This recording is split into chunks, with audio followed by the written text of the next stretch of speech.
Now, if you're not afraid of something a little out of the ordinary,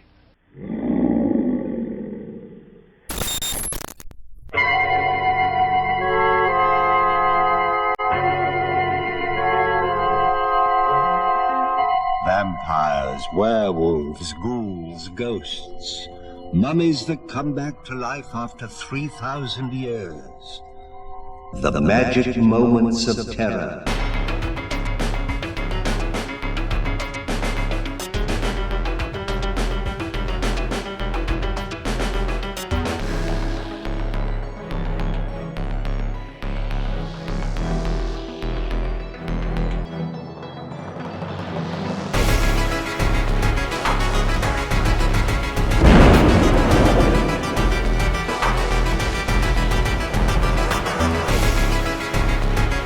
Oh, hey, Skelly Kid, I should have trimmed his toenails before Oh, hi, fleshies. Welcome back to Sally the Zombie Cheerleader's School of Horror, the only classroom where the attendance is questionable, the teacher is, well, undead, and the lesson plan is held together with grave dust, black eyeliner, and bad decisions.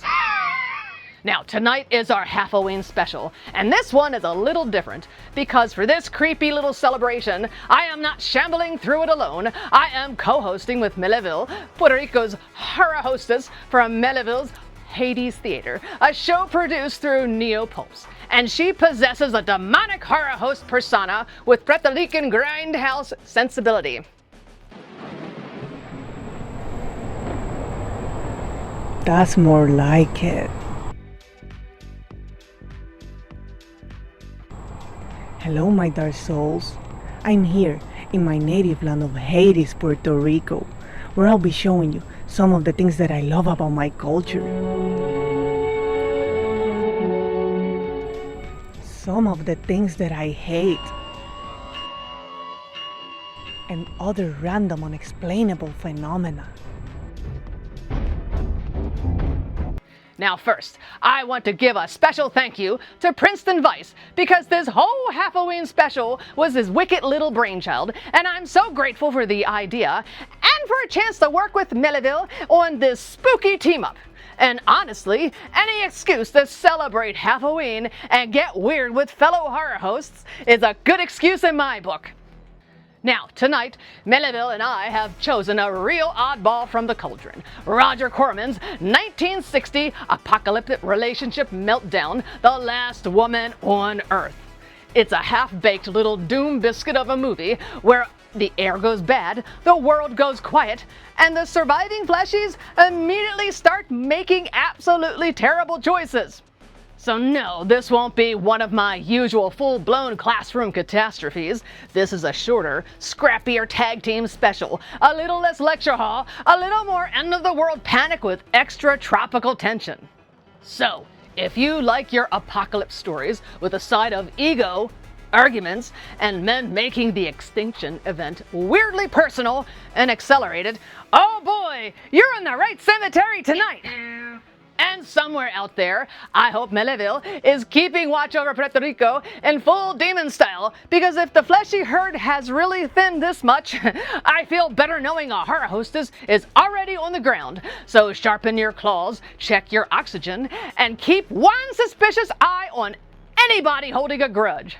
Class is in session. Let's watch The Last Woman on Earth. Bye!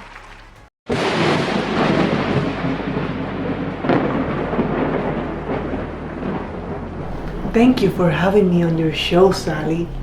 My sister Bibi Tui wrote you a letter. She says, "Hi Sally, love your show. I always watch it while having dinner, lunch, 11 C's, and breakfast. I have a new brains, liver, and fava beans recipe to share with you. The secret ingredient is to find someone named Chianti and rip their..." I'll tell you that part later privately. I'll just burn this letter first for privacy reasons.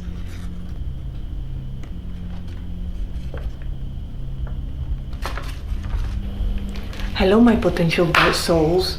Last Woman on Earth is part of Roger Corman's Puerto Rican trilogy, which are 3 films that he produced in Rican to take advantage of the local tax incentives. This one is my least favorite of those films.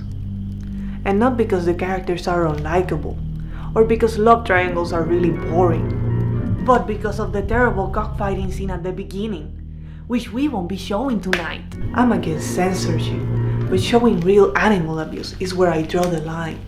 There's already enough humans for that. Corman said he later regretted showing those scenes, but only after he produced one of the worst films ever made, Cockfighter from 1974. Cockfighting does not represent Puerto Rican culture. That's just a very sick tradition that only a few ignorant Boricuas practice. This is how most Puerto Ricans really feel about birds.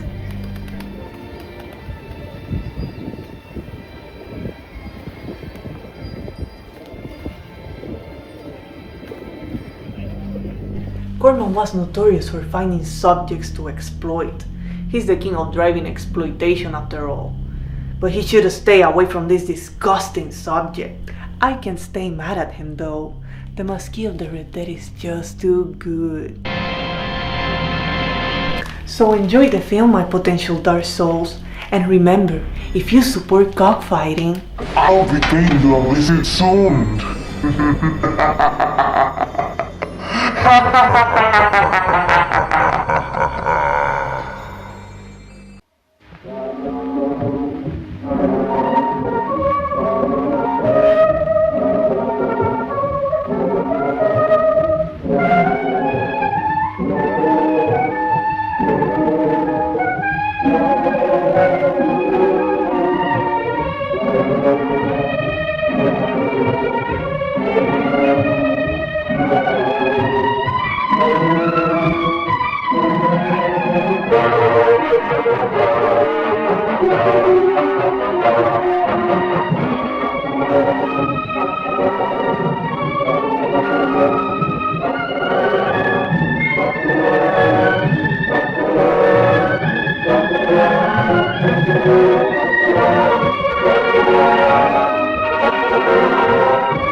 Solid.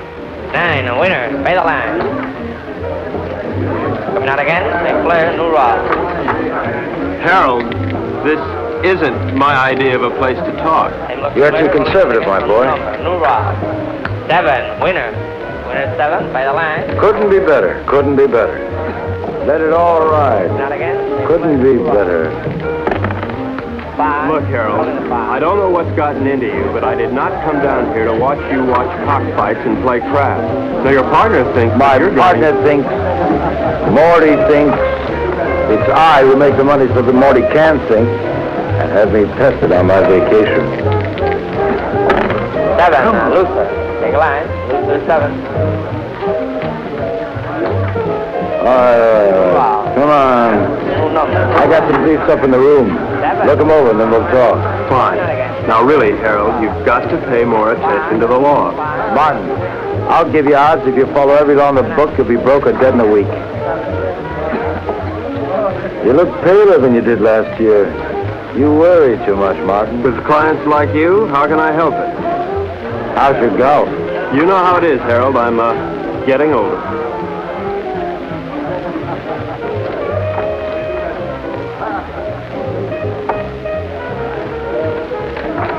You are aging. Ed will give you the briefs. Well, where are you going? I gotta win my money back.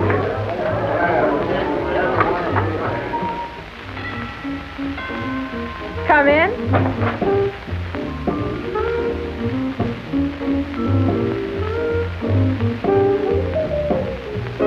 Hi. I see you changed your dress. Mm-hmm. Join me, won't you?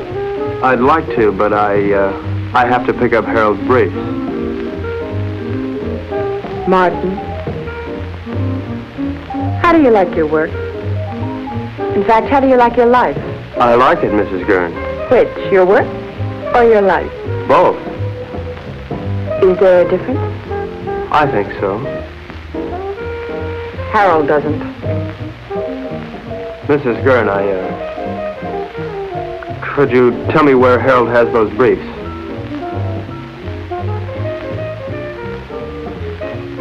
I think I have a captive audience.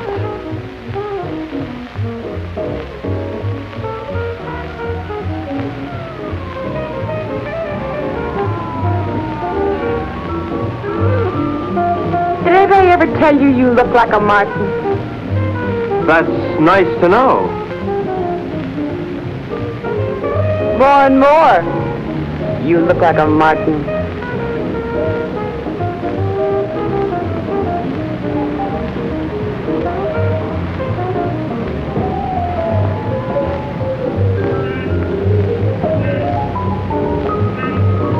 It's a long way down from there.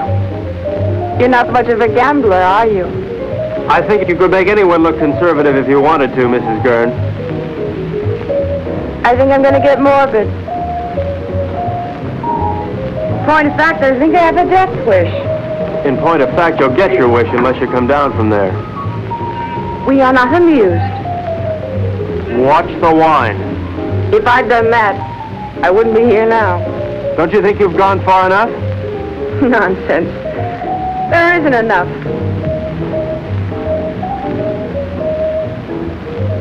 I've so little to say, and nobody who'll listen. Harold, God bless him, has a pretty selective ear.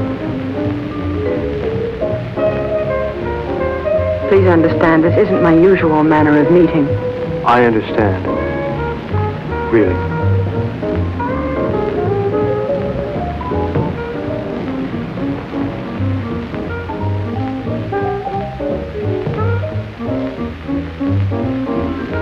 Thank you, Mrs. Gurn.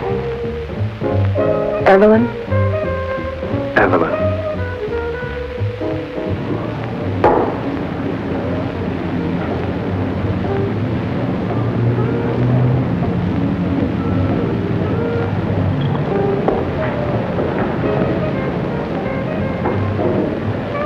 I see you changed your dress. Yes. Do you see Martin? Yes? What would you like, hon? Go away. We are away. We're on vacation, don't you remember? It's no different here than it was in the States. Even here, lawyers chase after you. Your business drags behind you. Martin, say something. No? Did I do something wrong? No. No, it's not. Nothing. I just spilled vodka and tomato juice over myself today.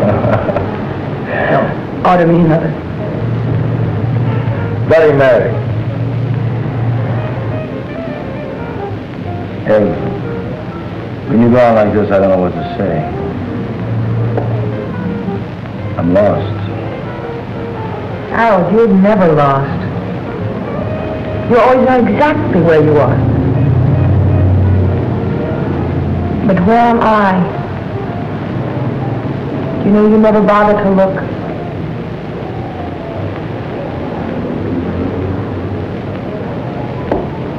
Look, I'm sorry if I don't always do the right thing, but it's not because I don't try. I know.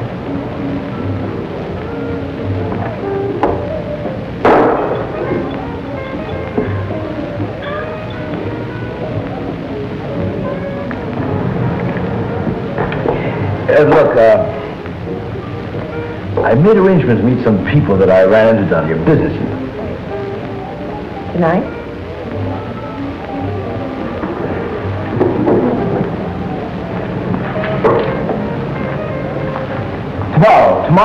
Tomorrow, Ed, we'll take off the sea, just the two of us, and we'll fish and...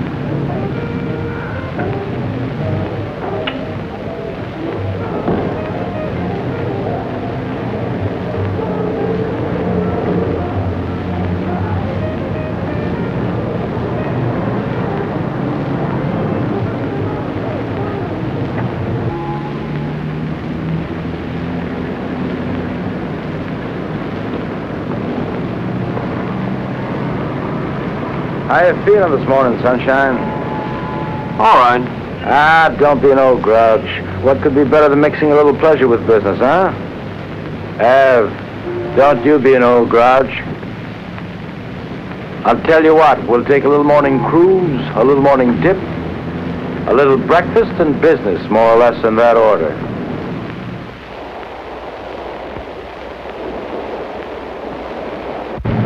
Did you look over those briefs? Harold, of course I looked over those briefs. Am I innocent or am I guilty? Of course you're not guilty, Harold. That's not the point. I mean, you may have stretched the law a little bit, but you're not guilty. Besides, even if you were, you know you'd never go to jail. As long as you keep your money. Martin, you don't understand. I like making money. Harold, how about a swim?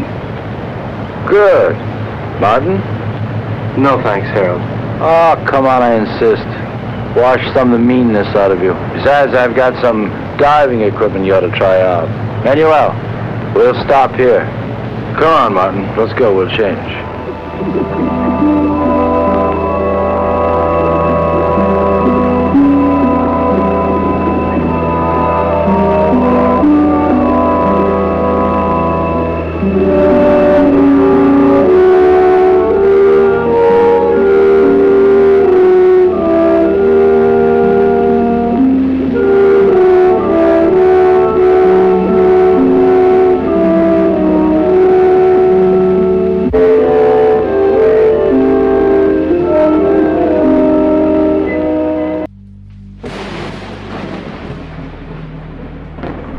So, Harold is a businessman who likes making money.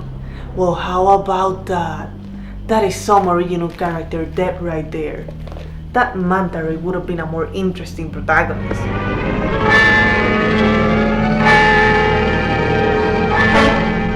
Speaking of businessmen who like making money, Roger Corman was also famous for his penny pinching ways. He was suffering from a disease that in Puerto Rico we call the masetta syndrome. This somewhat contagious syndrome usually affects dads, grandpas, and uncles, especially around birthdays or Christmas. If you wanted that Castle Grayskull playset when you were a kid, but your dad bought you the cheap knockoff Mexican version instead, then you should know he was suffering from a serious undiagnosed case of the masetta syndrome. This syndrome is not always bad though. It can actually help independent filmmakers sometimes. To tell us more about that, here is my favorite wizard of words, Professor Oddfellow from Grave Mold Rings, a show that has greatly benefited from the masetta syndrome, just like my show. There's so much advice out there for planning and sticking to a budget, but what about those who operate unconstrained with no money to strategize? Starting with absolutely nothing, we zero budgeters have to find extreme ways to maintain our non-spending and non-profitability. We know that witchcraft inverts mathematics, with addition becoming subtraction, but black magic accountancy fees can ironically put you in the red. It would seem that a special twist on cult wisdom is required.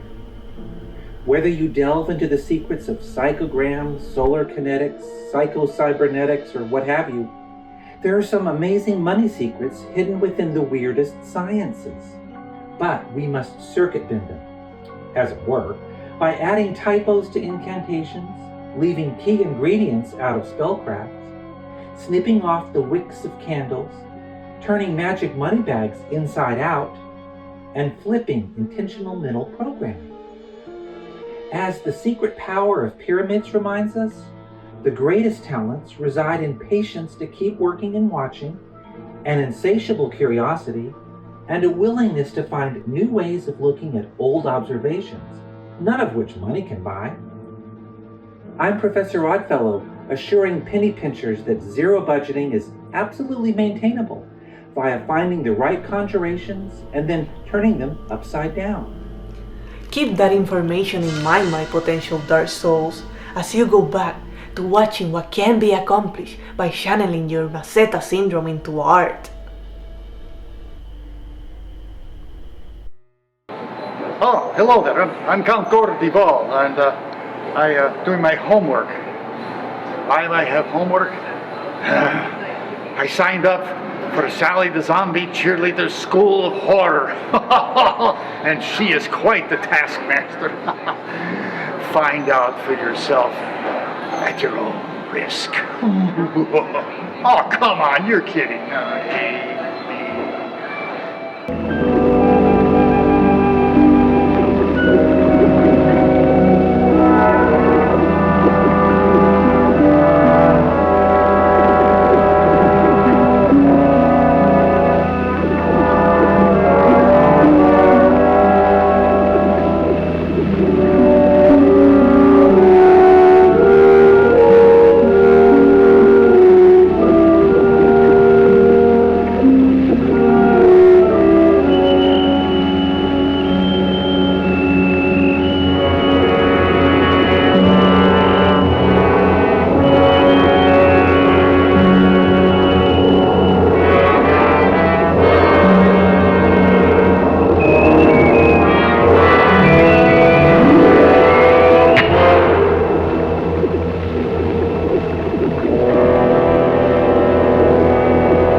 Not to.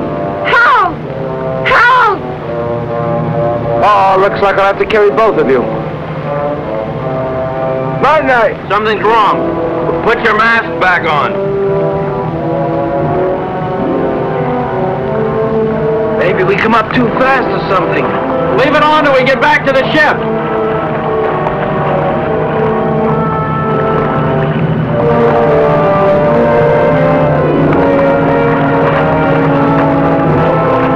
Manuel, give us a hand. Where is he? Come on. Come on.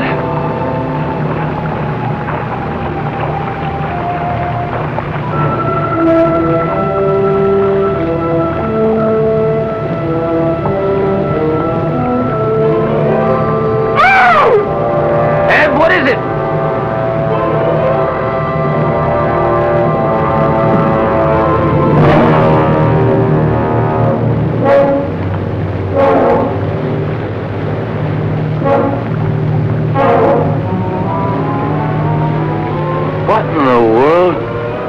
Looks like he couldn't breathe.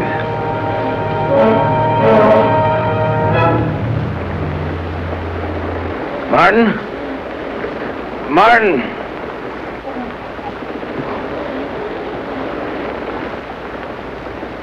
There's something in the air if you breathe it.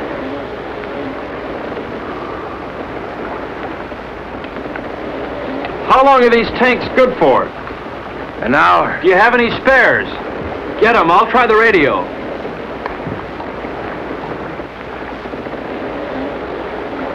Leave the tank on.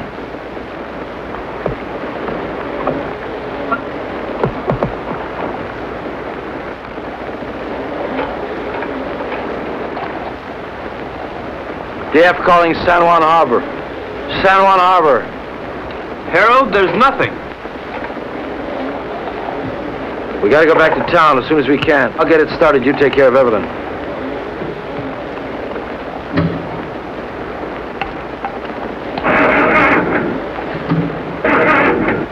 Can't get it to fire.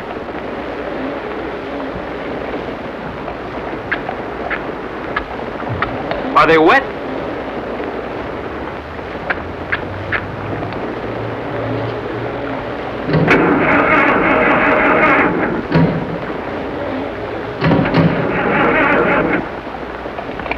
I don't think I'll get it started. Let's take the spare tanks and row to shore. We're not too far from town, then we'll figure out what to do there.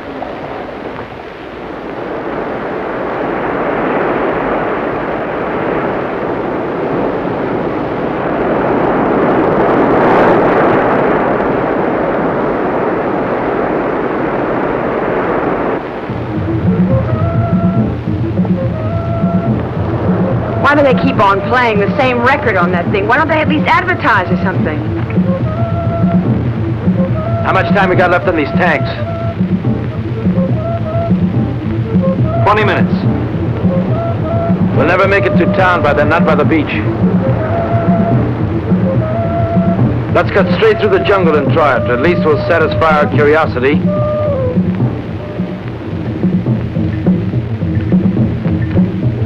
Hal, please.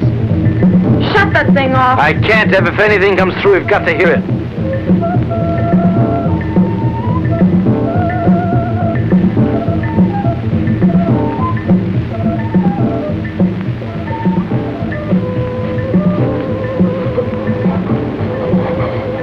Harold, we gotta take these things off now. Martin, if we do... It doesn't matter, they're empty. To hell with it.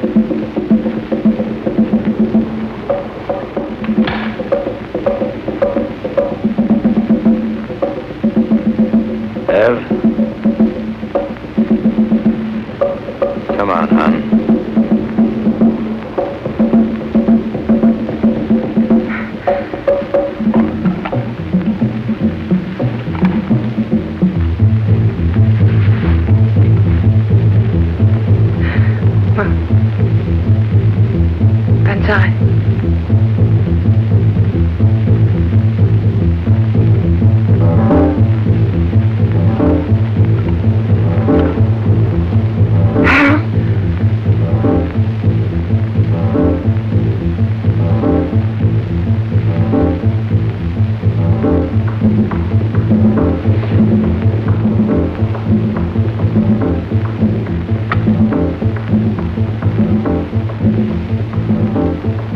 Harold, what are you doing?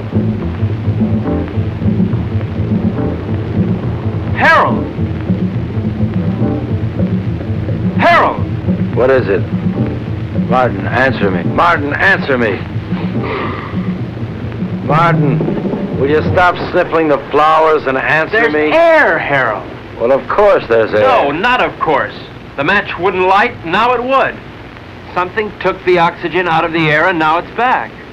But why, Martin? Why now? Green leaves. Green leaves. This stuff gives off oxygen.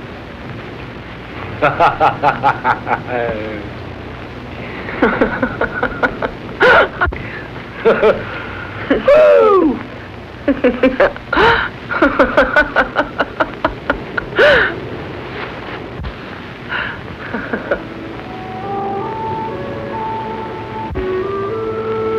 What's wrong? I'm a little dizzy. I guess there's still not much air. Martin, what about the town?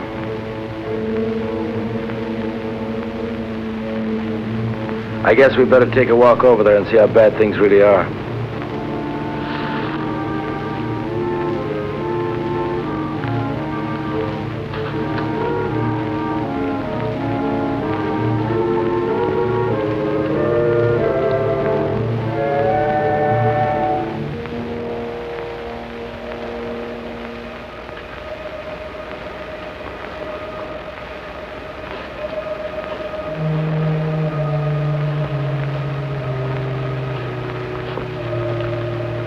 Seems quiet. Let's take it slow. If we're not careful, we could pass out again. Okay, let's go.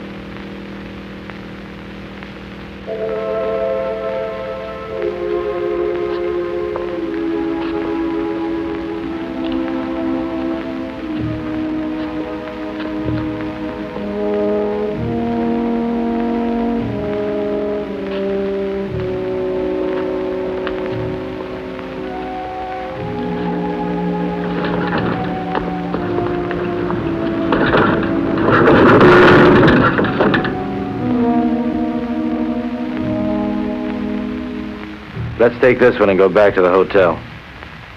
Come on, Ev. No, I won't move. I won't move. Not if I have to see anymore. I won't move. Ev, come on.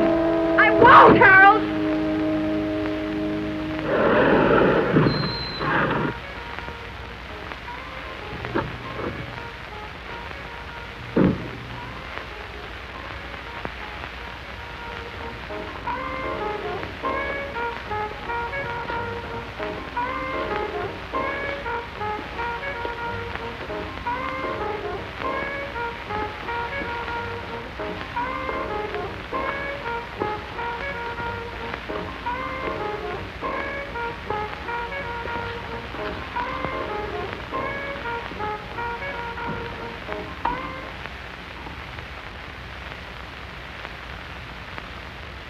Operator?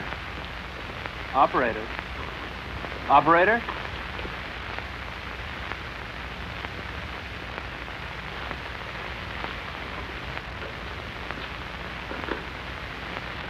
There's nothing. Wait a minute. So in the plot of this film, every Puerto Rican on the island died? And only the wealthy American tourists survived? Who wrote this screenplay? Cornelius P. Rhodes? What? You don't know who that is? Well, he was an award-winning cancer researcher who in a 1931 letter confessed that he wanted to exterminate the population of Puerto Rico. The government later forgave him, saying that his letter was just a parody. I don't think the government understands what a parody is, even though they're just a bunch of clowns.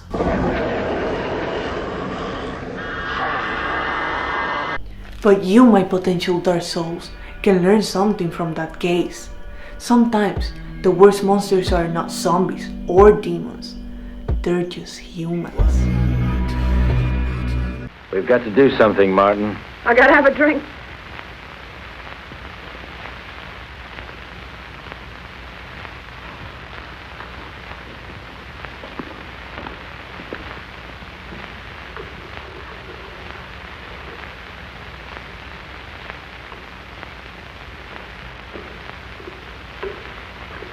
Nobody will be drinking in here for a long time.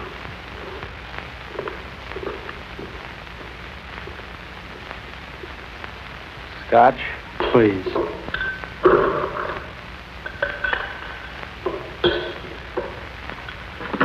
Martin, what happened? Bigger and better bomb. Act of God, what difference does it make? The result's the same. Harold, take it easy. What for? I don't know. I really don't know. Martin, we've got to do something. Maybe we can go back to New York. And see 7 million bodies stinking up the streets? No thanks. It isn't everywhere. Harold, there was nothing on the radio and nothing on the phone. Now, we should have heard something from somewhere. And you can bet that whatever happened, we didn't get the worst of it. Shall we stay here? You got somewhere to go? Now listen, Martin, I don't like the idea of being in a world of dead bodies any more than you do. We can't stay here. In a couple of days, the stench alone would choke us.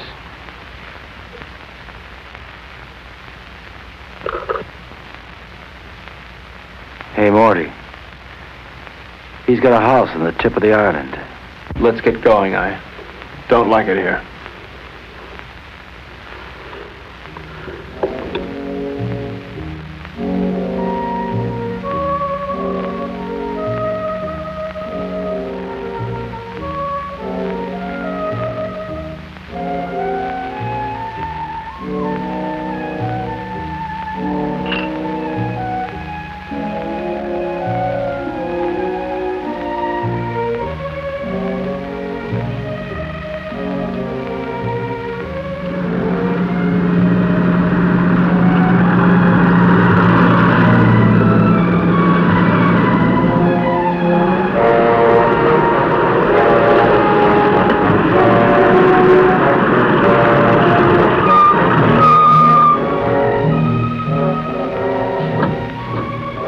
Martin, bring a hammer and chisel.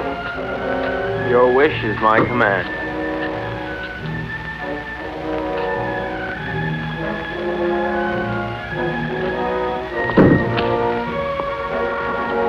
Must we break in? Give me.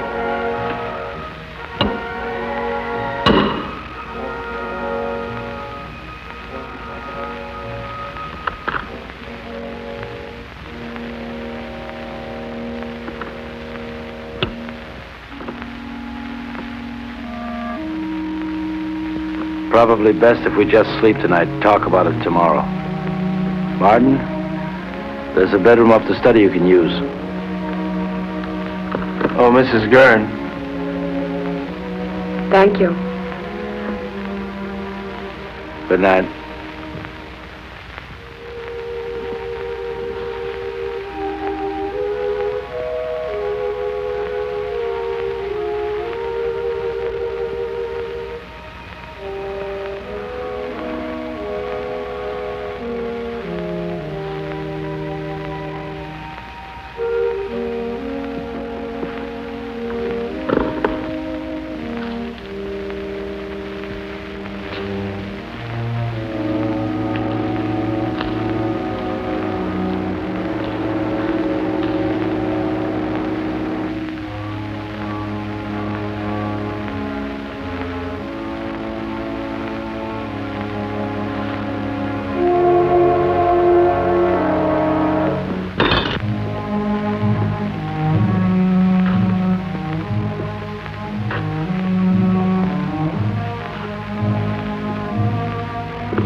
Testing, testing, testing, testing, testing, testing. Martin. Yes. Martin, meet me in the study as soon as you can. Martin, can you hear me? Yes.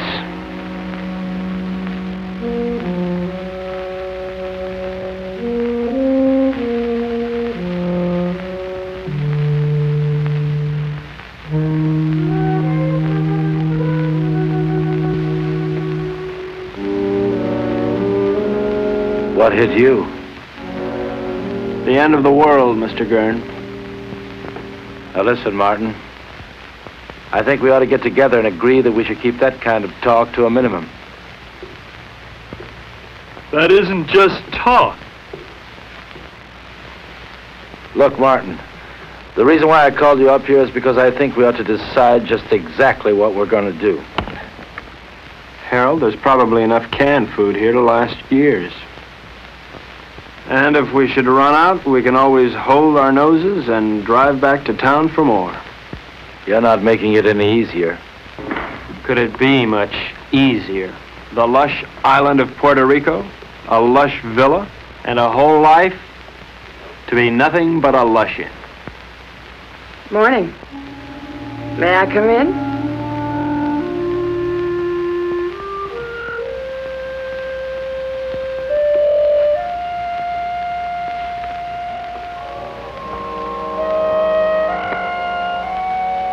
The lighter works. Isn't that marvelous?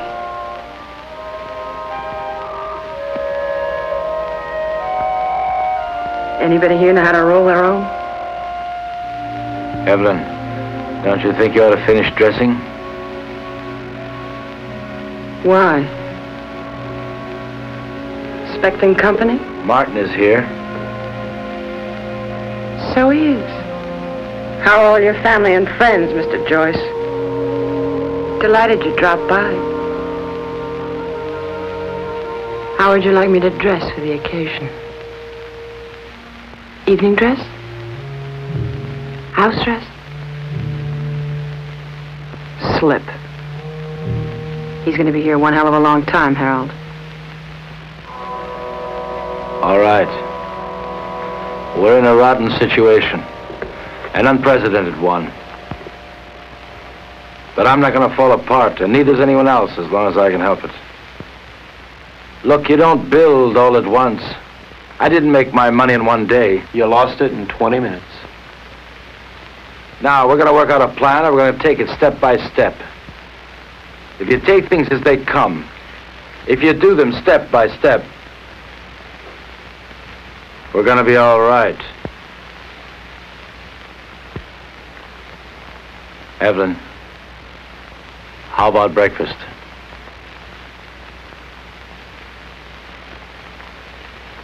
I'll change first. Evelyn! Martin, come here. What? We have company. Another house guest. Where can we possibly put him? The problem is, where did he come from? He should be dead. He could have hatched from an egg. They can probably live longer on less oxygen than we can anyway. It doesn't look good. There's going to be a lot of decay on the island. These things are going to thrive. Ants, mosquitoes, tropical disease. Sooner or later, we may have to leave. Won't it be the same wherever we go? There's always the Arctic. We may do just that. Go north. Don't you think it's a little impulsive to go north because we may have an insect problem? Now look, Martin, I don't mean tomorrow, and I don't mean the North Pole. What I might mean, well, say, northern Canada. Now, to do this, we're going to have to learn how to navigate. And to be self-sufficient, we're going to have to learn how to fish. Right? Right. Not only would we get rid of the insects, but things like disease and food preservation be a lot less a problem. Most of all, we might find people. After all, 3 of us got by here. More people died there, more people might have lived. Right? Right. You know I'm right.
The fairest of us all.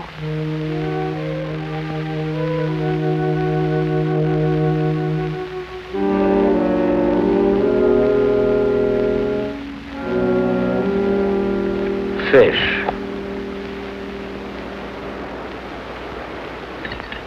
Maybe we'll have a salmon up north, like the kind on beer ads. Who knows? We're not leaving just yet. Why? Weather's bad. I don't want to take any unnecessary chances. Harold, it rains down here quite a bit. I know, but this is the worst of it. Besides, you don't, and I don't know enough about sailing to get by in a storm. And without stars, we're dead. What kind of stars? Ones in the sky or ones in your astrology chart? Martin. Ev, I want to talk to Martin. So talk. Alone. Business? Or is this something just between you two fellas? We'll talk about this later.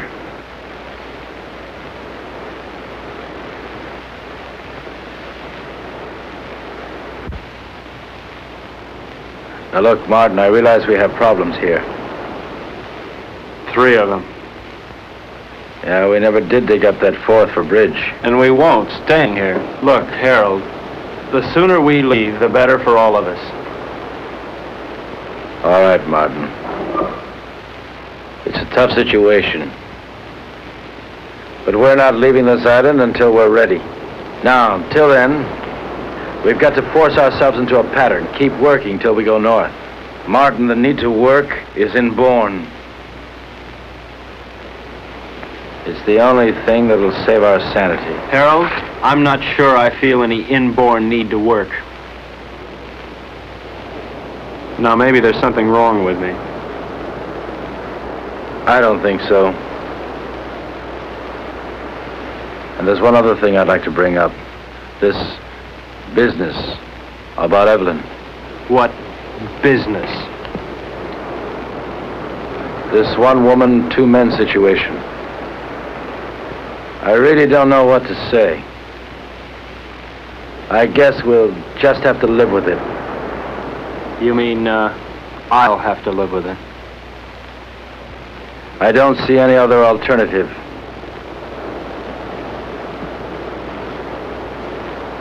Where are you going? To Evelyn. And so, to bed. We are married, you know, So Martin. it's legal, huh? Harold, look, your marriage certificate means about as much here as your money. That certificate is only paper. My marriage isn't.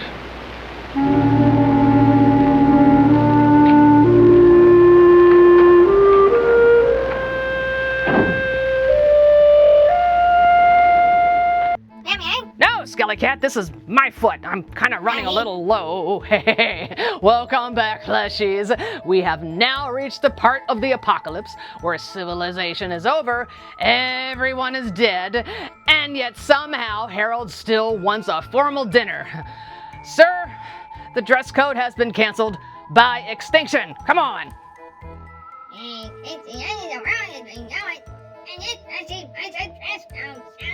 Exactly.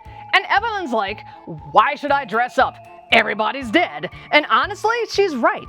If I were one of the last fleshies on Earth, I would show up to dinner in a robe, fuzzy slippers, and emotional ruin.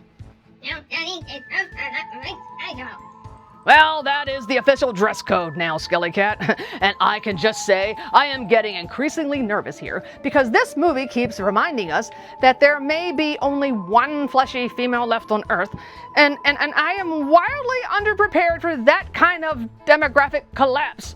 Geez, civilization collapses, humanity vanishes, and Sally's chief concern is that her private freezer inventory has reached the troubling low. Yeah, she already went through the regular stash, the emergency stash, and the emergency for emergency stash. At that rate, the last true woman on Earth may be Evelyn, but the hungriest creature left is clearly Sally. Stop that! I am not hungry. I'm just strategically concerned about supply, chain collapse, and the shocking amount of freezer space I have. Ellie, plan for a dummy apocalypse, but I have 50 20s. Hey, fleshy reserves are low. I mean, hug snacks are sparse. Quiet, Skelly Cat. I did not stock enough freezer goodies for a full-blown fleshy apocalypse wipeout. And with only 1 surviving woman and 2 grumpy male fleshies, this is becoming a logistical tummy-barren nightmare. Anyway, Harold is acting like the human race can be rebuilt entirely through bossiness, breakfast demands, and ownership issues. Meanwhile, Martin is getting all snarky, and well, the rules have changed, which is, well, fair, but also very smug for a man standing ankle deep in extinction.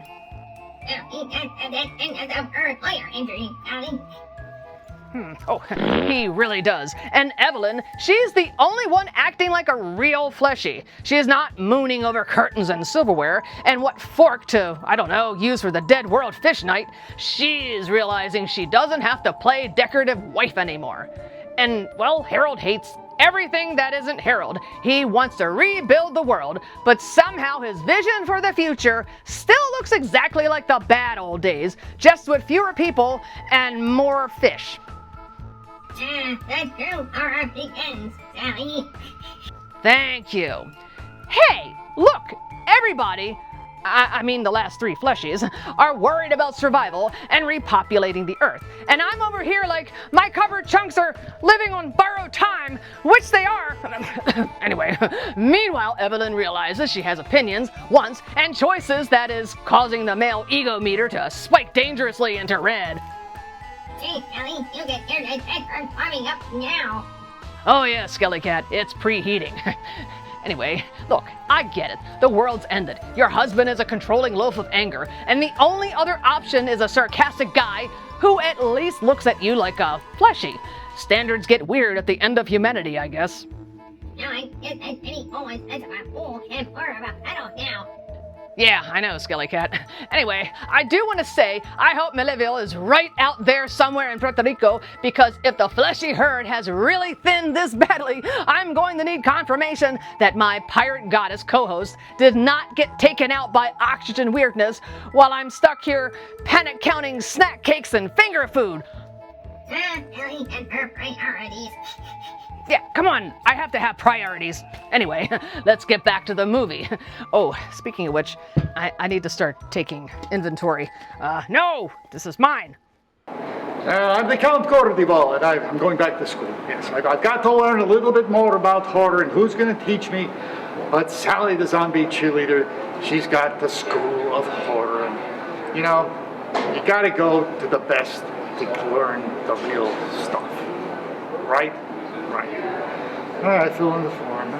Do you remember where you were sitting?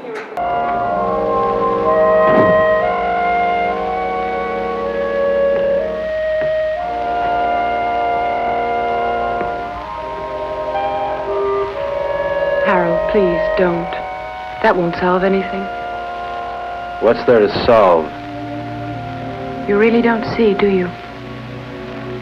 Harold, in the last world, you didn't give me a chance to find out where I belonged. You're not doing it in this world either. I'll tell you where you belong. You're my wife, Evelyn. Harold, please. You're my wife.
What's up? Where have you been? Evelyn's been worried about you. I had a date. A blind date, actually. Damn it, Martin, can't you ever be serious? I'm being perfectly serious, Harold. In fact, I'm even being honest. All right, Martin, where's your date? Just about 100 yards up the beach.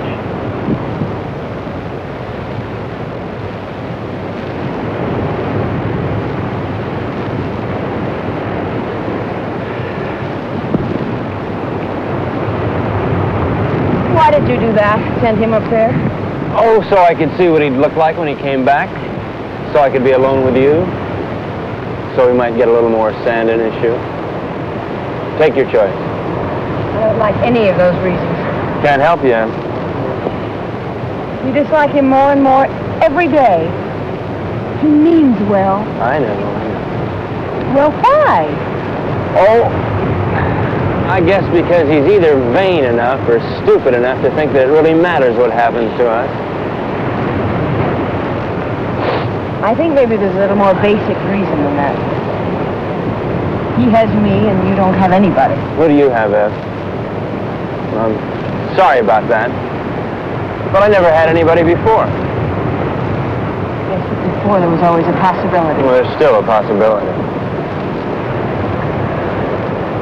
But the truth of the matter is that I want someone just about as much as that girl down the beach wants someone, and that's not very much. Unless... Unless what? Oh, unless Harold here would get annoyed enough to try and kill me. What does that mean? It means I might know I'm not really dead yet.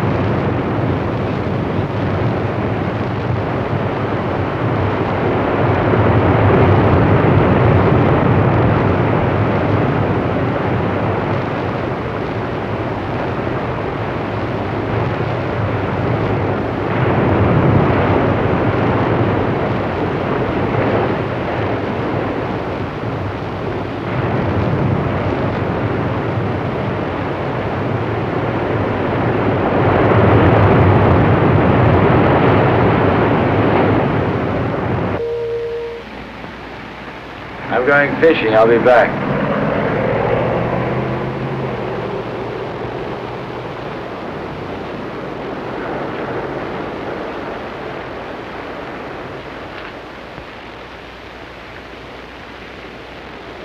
What's new? Not much. Why aren't you fishing? I don't know. Well, you see one fish, you've seen them all. Where are you going? Beach.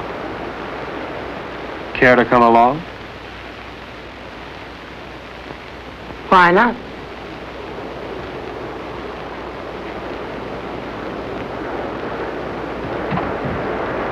How does the rest of it go? Beware the Jabberwock, my son. The jaws that bite, the claws that catch. Beware the jub bird, and shun the frumious bandersnatch. It's fun. I wish Harold could...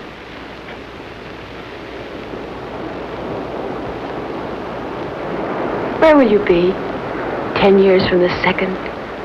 Running over ice blocks, chasing little gurns, living in a guest igloo, I don't know.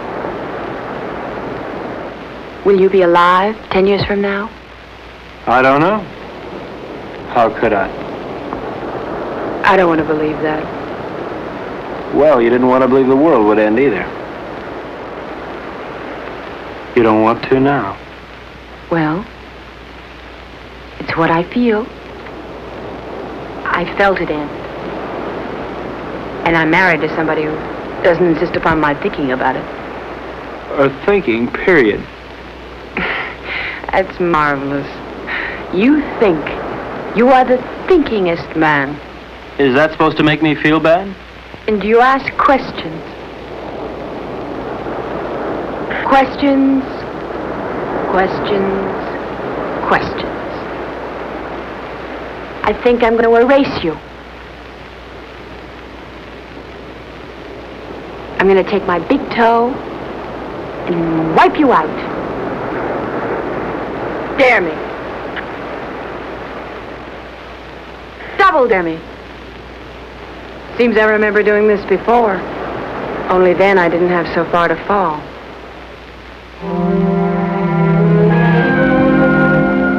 Where are you now, Martin?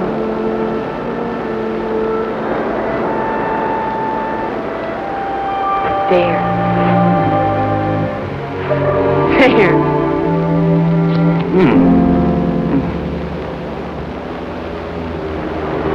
If you hold them down, it'll help.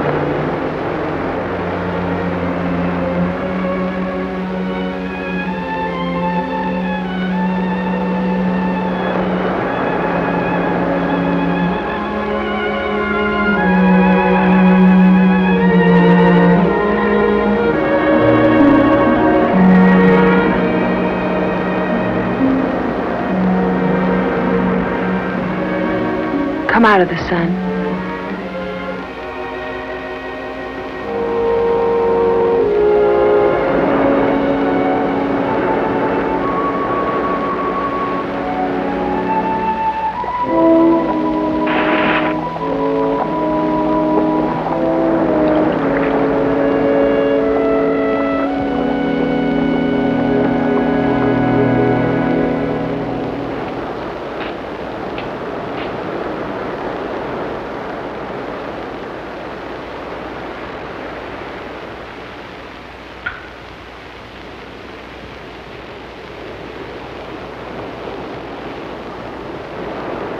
You make a nice martini. Naturally. I was taught all the do's and don'ts of gracious living. I'm running out of finger food, Skelly Cat. What do I do? Huh? Oh, hi. We're back, fleshies, and the beach flirting has escalated into full-blown tropical canoodling. Apocalypse routine. They sure have, Skelly Cat. Martin and Evelyn are on the beach getting all kissy-face, while Harold is off fishing and radiating the vibes of a man who knows he's losing control of the narrative, and he does not like being edited. Now, Harold has been acting like the last days of Earth are his own personal management seminar, so naturally seeing Evelyn laugh and connect with somebody else sends him into a slow-boiled rage. And once again, let me just note, if there is only one fleshy woman left, I feel like everyone should be behaving with a little more maturity, maybe less chest-thumping, less possessive nonsense, and more how do we not all die while Sally's freezer space increases? You know, at current levels, Sally's freezer situation is starting to look real apocalyptic. She's 1 empty container away from staring at us like we're menu adjacent. Yeah, I knew it was bad when she started reorganizing the last shelf and muttering, "We may have to be very creative." Not us, not me. Stop that! I was not threatening anybody. I was making a perfectly normal undead contingency plan. And so the crisis begins. It really is, and I cannot stress enough how unready I am for this level of societal collapse. I planned for a spooky evening. Well, not for no more hugs for you, Sally. Jeez, my tummy is already growling. What do I do? Hey, Sally, don't look at me like that. I'm not on the menu. Stop it. Don't worry, Skelly Cat. You're all bones and fur. I wouldn't eat you. Yet.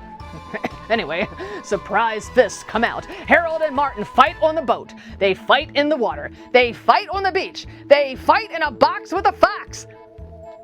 Uh-oh, Sally's ripping again. Look out.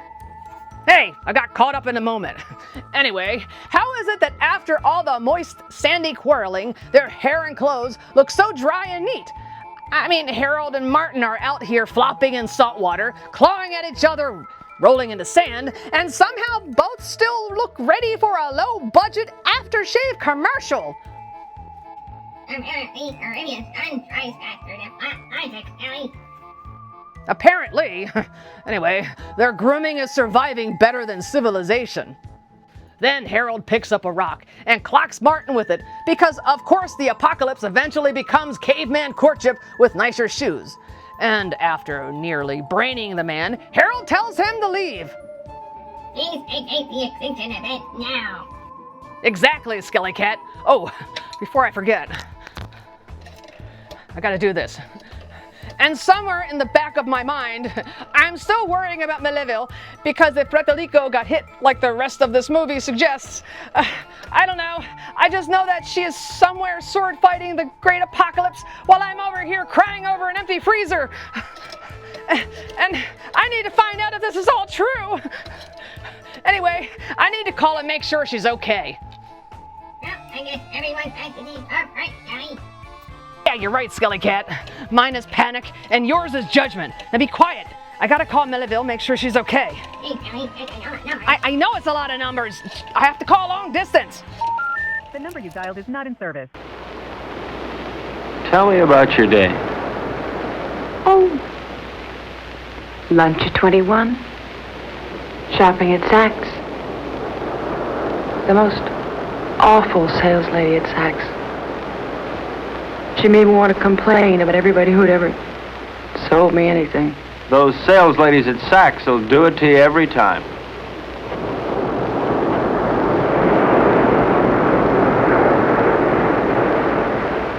Where would you like to dine? Before the theater? Of course not. I meant afterwards. Oh. Well, you remember that funny little French restaurant over on 8th Avenue? You know the one. I do. I can't think of its name offhand, but I do. It really is there. Then we'll go there. It really is there. Can't you tell me the name of it? Have. Can't you tell me the name of it? Have don't.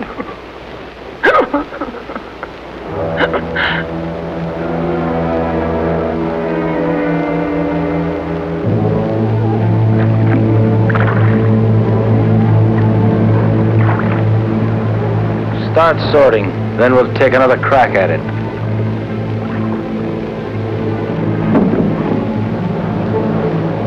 I no longer see the reason for catching fish we'll never be able to eat. All right, Martin. What do you want to do? To look at many things, not just fish. What's the matter, Martin? You afraid if you look at a fish too long, you begin to look like one? Maybe, Harold. Maybe that's exactly what I'm afraid of. Boy, oh boy. It's certainly a good thing the world ended when it did, because you never would have made it, boy, never. Made what, Harold?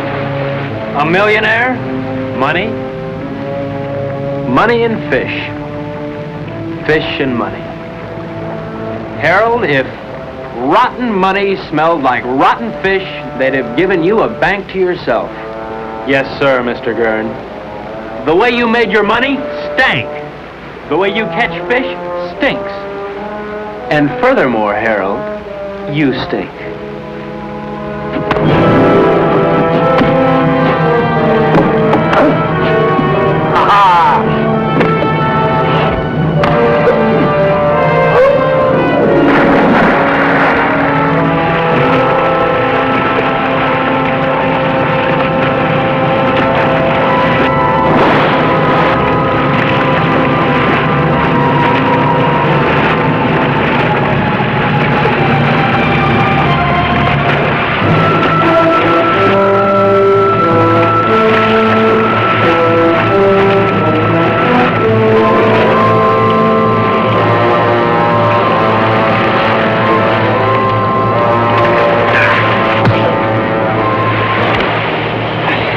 There's no game no more, boy. It's always a game, Harold. How is Evelyn? Nice? Not bad. But why not find out for yourself?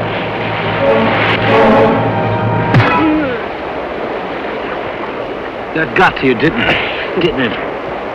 Come on, let's see you laugh now. You're always mocking all the time. Mock now.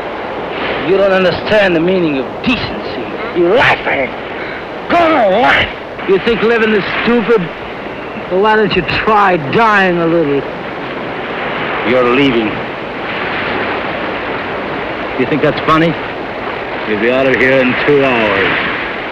Where to? Take your choice. You mean you'd exile 1/3 of the human race? I'd do better than that, and I can. But you know why you couldn't, Martin? Because you don't have it in you to find a reason. Not yet.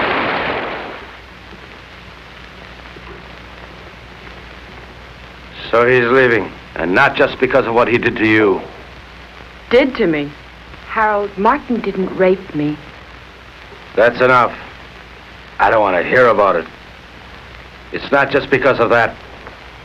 We had a balance here, we had a system, and he lost it up. Harold, I know you're hurt, but it never was his system, or mine. Hurt? To begin with, when we first got here, I asked for suggestions. Neither of you had anything but smart remarks. Well, somebody's got to take the responsibility somewhere. Sure, you had a system and we had none, but we needed our own, Harold, not yours. But you never had anything. Never, Ev. Not when I met you. And not when I married you. Your system never really worked for me, Harold. With or without the world, your system's the same. It gives me everything but you. Your money is gone, and what it meant is gone. And you've never really seen that. It meant me, and I'm not gone. And you never really saw that. I made that money. It didn't make me. And what it took to make, I've still got. Then use it. Use it to help. That's what I want to do. That's what I'm trying to do. And Martin? I'll help us by getting rid of him. Harold, Martin is part of us. I'm married to you, not to Martin. To hell with him.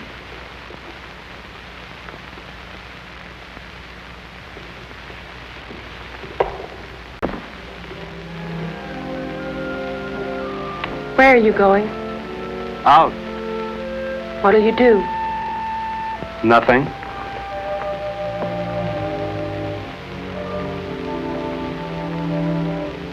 What's that? A little headache. Do you mind going alone? No more than I mind going. Would you mind company? I won't stop you. Ask me, though, Martin. I need you to ask me. Look, Ev, I may not have much love for that man, but I couldn't do that to him. What? Leave him alone? Martin, he wanted you alone. I don't think he realizes what that means. Martin. All right, Ev, I do want you with me. We'll run around the world together. We'll take that yacht and set sail, okay? Really?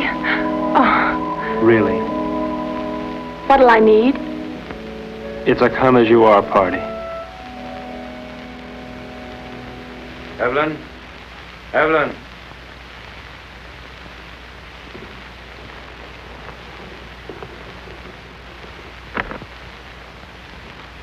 What's taking so long? Packing. You see Evelyn? Yes. Where? Here. Where is she now? She left. How's your eye? It still works. Well, when you're ready, I'll be down by the garage to see you off.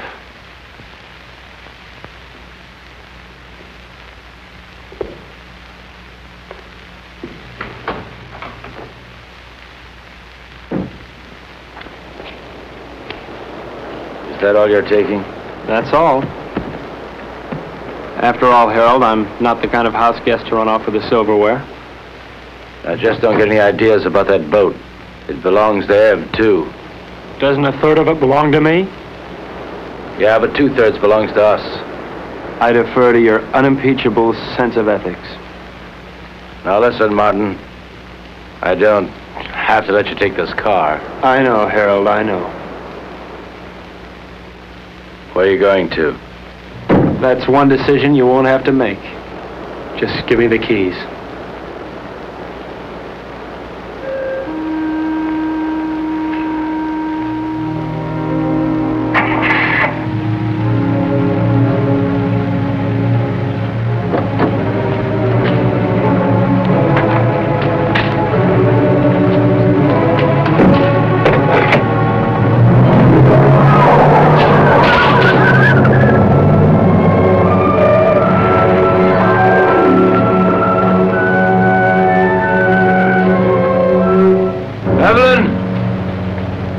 Evelyn, if you go away, I won't come after you. I won't come.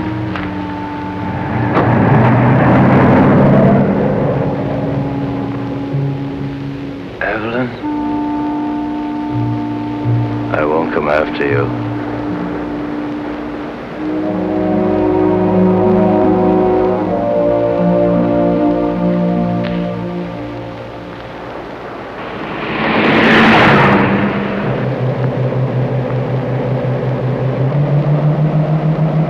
Will he follow us? As soon as he can start the truck. What if he catches us? I mean, Harold can be awfully brutal when he thinks he's been wronged. People who believe in wrong and right can be. What do you believe in, Martin? Nothing, Ev. I'm too civilized.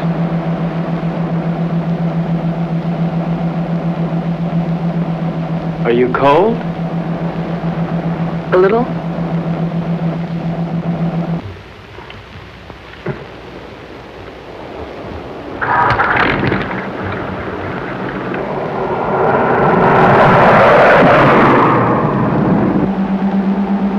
How much longer? At this rate, an hour. Have you ever handled a boat before? I mean, how will we...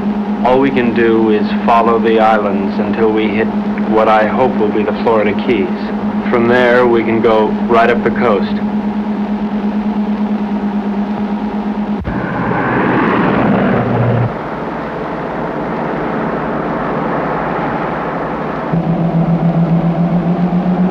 Does it hurt? Sort of. It feels like something rolling around in back of my eye.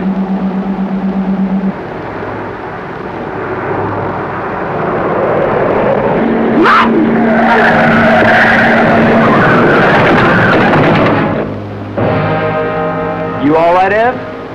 Yes, you? Yeah. That looked like it was a body.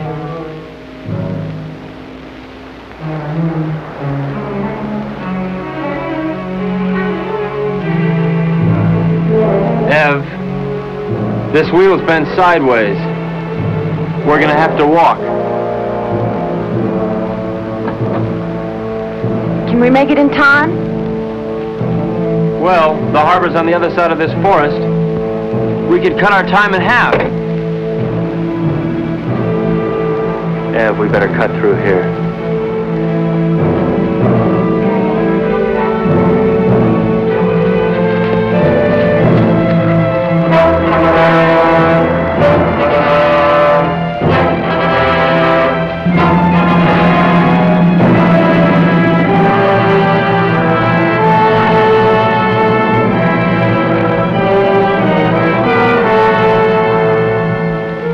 Wait here.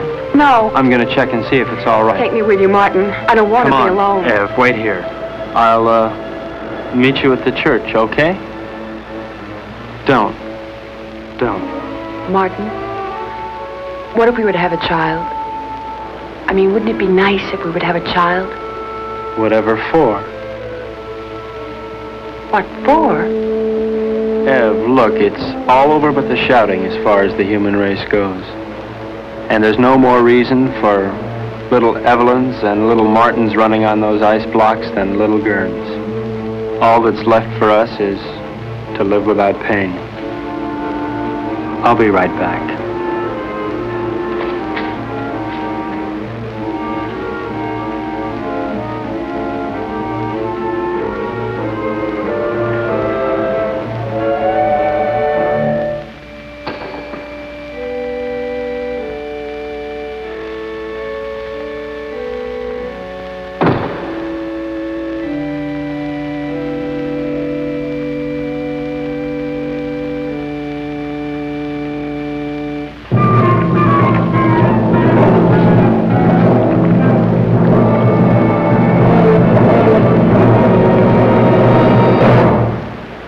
You're not taking my boat.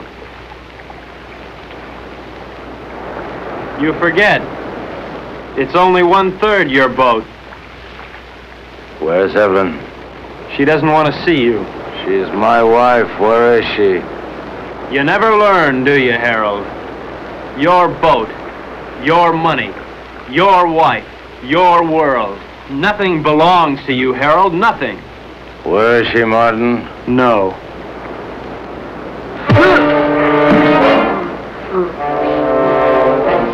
Leave me alone!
Where are you, Ev? I can't see you.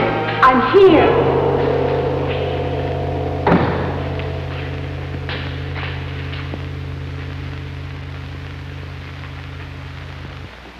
Come down from that altar. What altar, Harold? Come down from there. I don't see any church. What's the matter, Harold? Are you afraid that the biggest banker of all wouldn't approve? There are no more bankers, no more churches, and no more God. No more pencils, no more books, no more teachers' dirty looks. Pretty silly, stick around and look after you. I mean, Harold, you can take care of things all by yourself. You can run the world all by yourself, can't you, Harold? Ed? I'm here.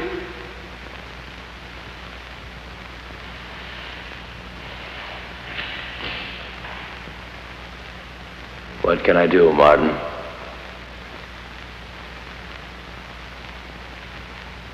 My eyes are dim. I cannot see. I have not brought my specs with me. My hurts.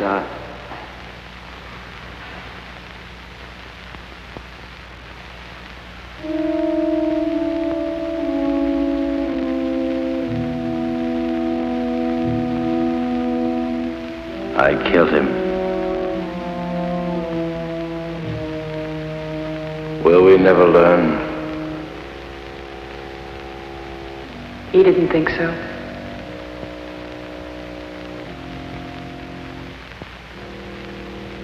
Let's go home. Where is that?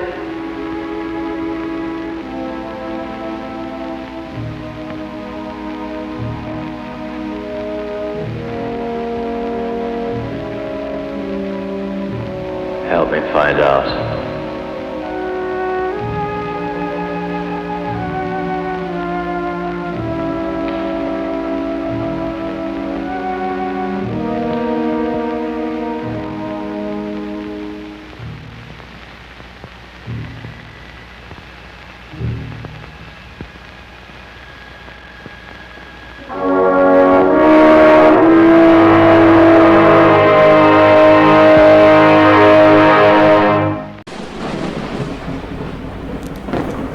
The climax of this film was recorded in El Castillo San Felipe, in San Juan, which we call El Morro.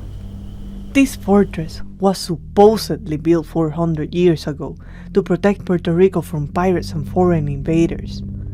I was recently there, hosting another episode, and I asked the people around me if they knew who Roger Corman was. Hello, do you know who Roger Corman is?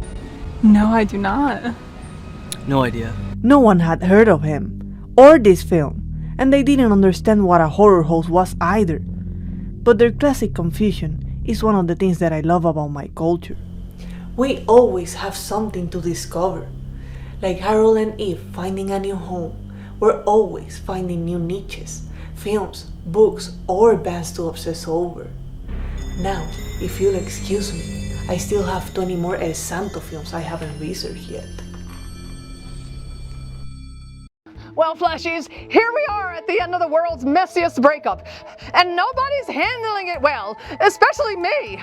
Now, Martin's packing up, Harold is lurking around like a bad thought, keys are getting stolen, cars are getting taken, fleshies are chasing each other all over Puerto Rico like the extinction event has turned into a discount NASCAR race.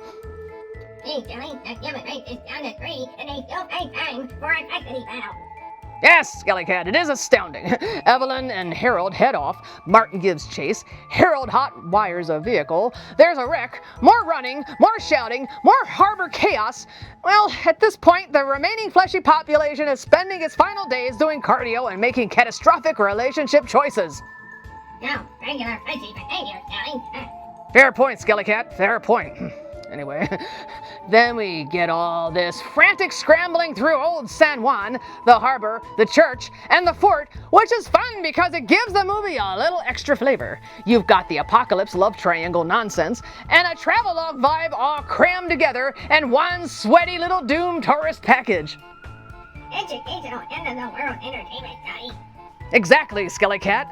And somehow, through all this running, wrecking, swimming, and fighting, these men keep drying in record time. Now, I don't know what miracle Caribbean sunshine they've got, but I would love a bottle of it for my humid cemetery appearances. Now with 80% gas friends, Sally. But really, what we're watching now is the total collapse of whatever civility was left. Harold and Martin keep fighting and chasing and fighting again until Harold finally kills Martin, which I have to say is a bold move when you're only one of 3 fleshies left alive. And in that Caribbean sun, Martin will shrivel up like a people jerky, and I hate chewy fleshies. I mean, what a waste of fleshy. I mean, food. I mean, porky! Harold may have destroyed 1/3 of the fleshy population, but Sally is taking this personally for entirely separate spacious freezer-related reasons. She's down to the backup stash behind the backup stash. Yeah, and when Sally reaches the final hidden container, even Skellycat starts looking nervous. Not it! Stop that! I'm handling this with dignity, restraint, and only a very alarming amount of internal screaming, and there's no nibble left on Skellycat anyway. Well, I don't think. Hey, come on, Sally. I'm still substantial. Yeah, no. Anyway, and poor Evelyn is left standing in the middle of all this male nonsense, having to absorb the fallout from two men who have turned the end of civilization into a grudge match. Harold finally stumbles into regret and starts sounding like he's realized way too late that maybe domination, jealousy, and murder were not the building blocks of a better future. Now, here we go. Bloody behavior again, Sally. Yes, Skellycat, very late. Anyway, like Tombstone late. And then the movie leaves us with this weird, uneasy peace between Harold and Evelyn. It's not romantic. Not really. It's tired. It's damaged. It's two survivors standing in the wreckage trying to figure out what home even means after everything has fallen apart. It's bleak, weird, and kind of fascinating, which is honestly why this movie works for me. Beneath all the low-budget doom and tropical hair magic, it's really about possession, freedom, ego, and what happens when the old rules don't make sense anymore. Also, I hope Melevill survived. I did see her last transmission, so fingers crossed. If anybody could outstare the apocalypse in Puerto Rico, it's my pirate pal. I'm choosing to believe she's out there somewhere, fabulous, armed, and better supplied than I am. Hey, Sally, everyone's better prepared than you. All right, fleshies, so that was The Last Woman on Earth. A moody little apocalypse picture where the air goes bad, the romance goes worse, and the surviving humans immediately prove why the planet may have needed a reset. Oh, and speaking of fleshy reset, let's go to our takeaway lessons.